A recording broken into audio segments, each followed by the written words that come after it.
পতাকায় মোদের কয়টি রং আছে? শিক্ষক এসে শুধালেন হেসে দ্বিতীয় শ্রেণীর কাছে। একসাথে মিলে সব ছেলে বলে চিৎকার করে জোরে, তিনটি বর্ণ রয়েছে রাঙানো জাতীয় পতাকা জুড়ে। শ্রেণীর পিছনে বেঞ্চের কোণে শিশু ছিল এক বসে। পতাকার মাঝে 5 রং আছে, বলল সে মৃদু ভাষে। কথা তার শুনে বাকি শিশুগণে হেসে খায় লুটোপুটি।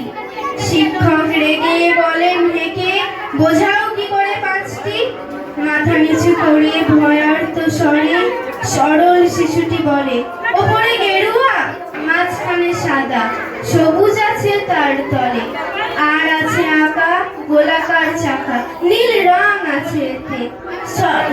শিক্ষক বলে, এটিকে ধরলে তবুও হচ্ছে 4টি। অবোধ শিশুটি বলল তখন, রং আছে আর এক, লাল লাল ছোপ দাগ দেখা যায় ওই পতাকার মাঝে। বাবাকে যখন আনলে ওরা কফিনের ঢাকা খুলে, জড়ানো রয়েছে দেহখানা তার পতাকা আর ফুলে। রক্তের দাগে ছিল লাল ছোপ, এই নিয়ে মোট হলো 5টি। এবার তো ঠিক আছে?